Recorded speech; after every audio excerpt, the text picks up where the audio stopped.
Why do we struggle with making exercise a habit? We know it's good for us. We even have plenty of ways to do it and opportunities to do it and different reminders to do it and ways to be motivated. Why do we still struggle with it? Well, there's three big barriers that tend to get in the way of exercising. The first one is pain, the second one is stress, and the third one is motivation. They're the main reasons why we're not exercising regularly, and we've been struggling with this for decades. So the solution to our struggles with exercising actually are found in these three barriers. So first, let's ask, why are we in so much pain? Well, for one, we've kind of have this misinformation about how to move our body that comes from the idea that it can tone. So we have all these exercises that make us move in ways that our body's not meant to move.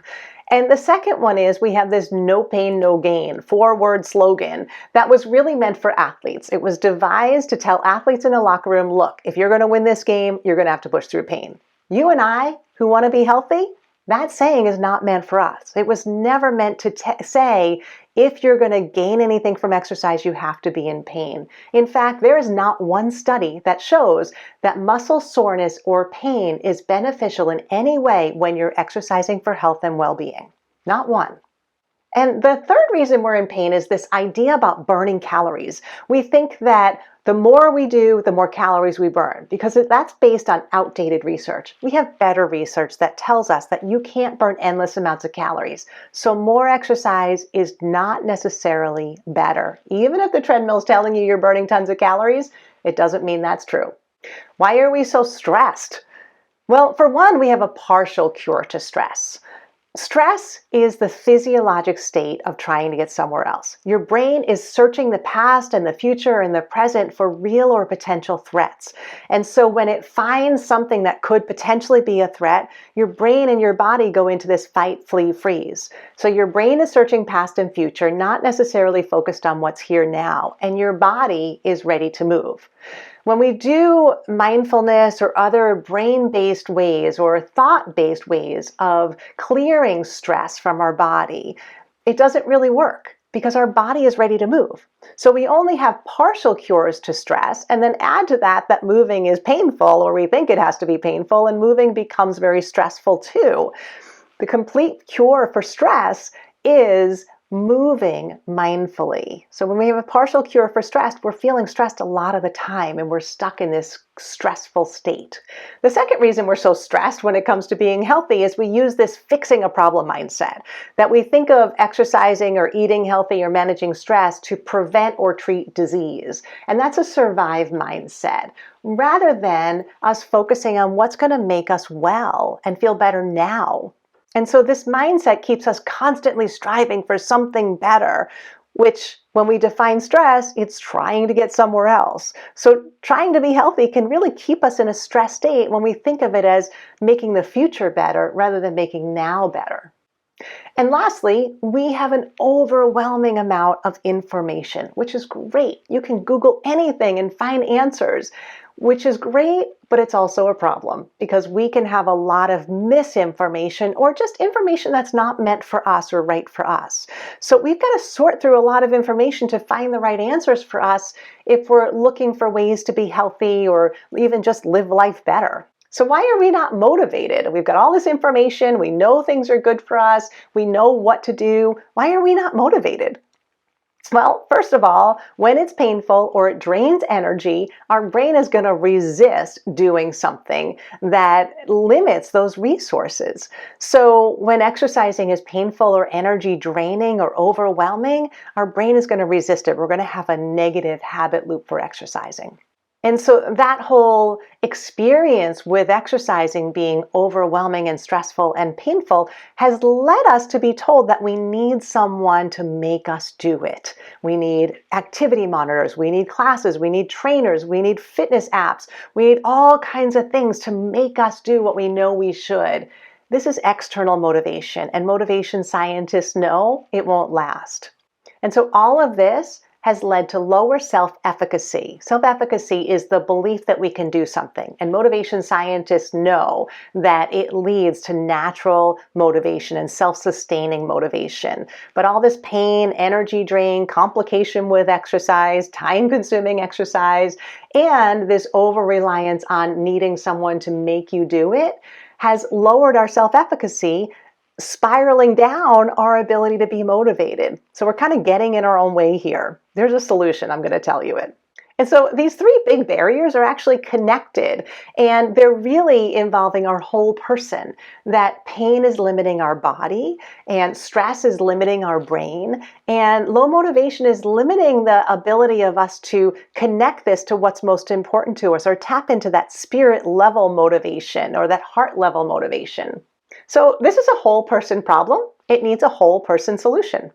So what does that whole person solution look like? It's a blend of three sciences. Movement science to help our body feel better, motivation science, so we're working with the way our brain is designed to naturally motivate to be healthy, and mindfulness or you science, so you can listen to what's most important to you and be guided by what your body is telling you right now. That you science or mindfulness is really the key, because only you know what your body is telling you. Only you know what's most important to you.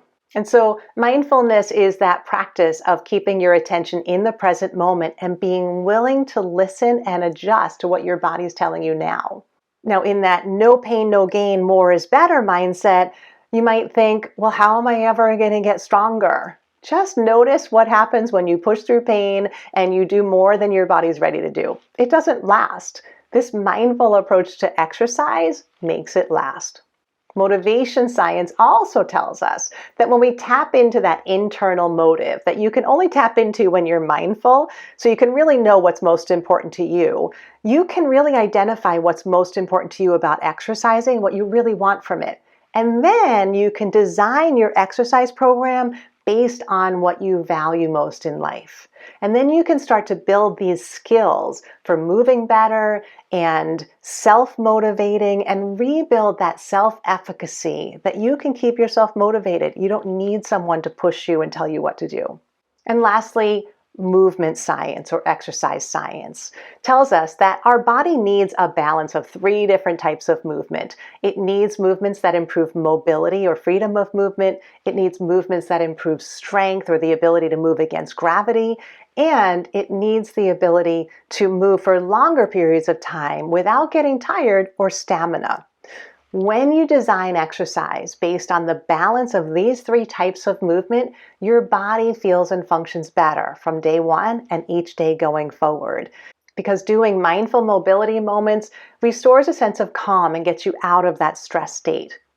Doing real life strength moves restores a sense of confidence that you will continue to be able to move in ways that are most important to you, especially as you age.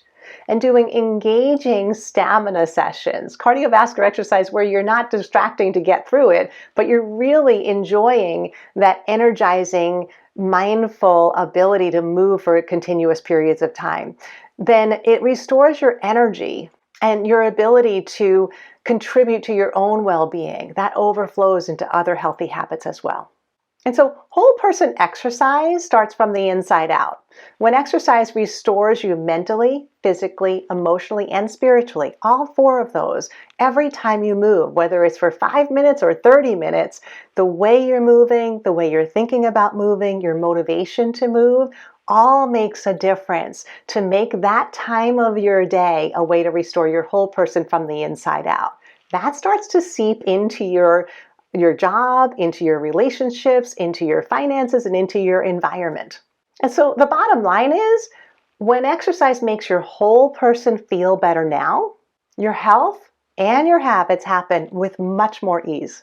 Your health happens when your physiology, the state of your cells and the systems in your body are in the well state, meaning they're putting energy into healing, restoring, growing, learning, all the things that improve health and well-being, rather than being stuck in a stress state where your energy is going into fighting or fleeing or freezing against a constant threat.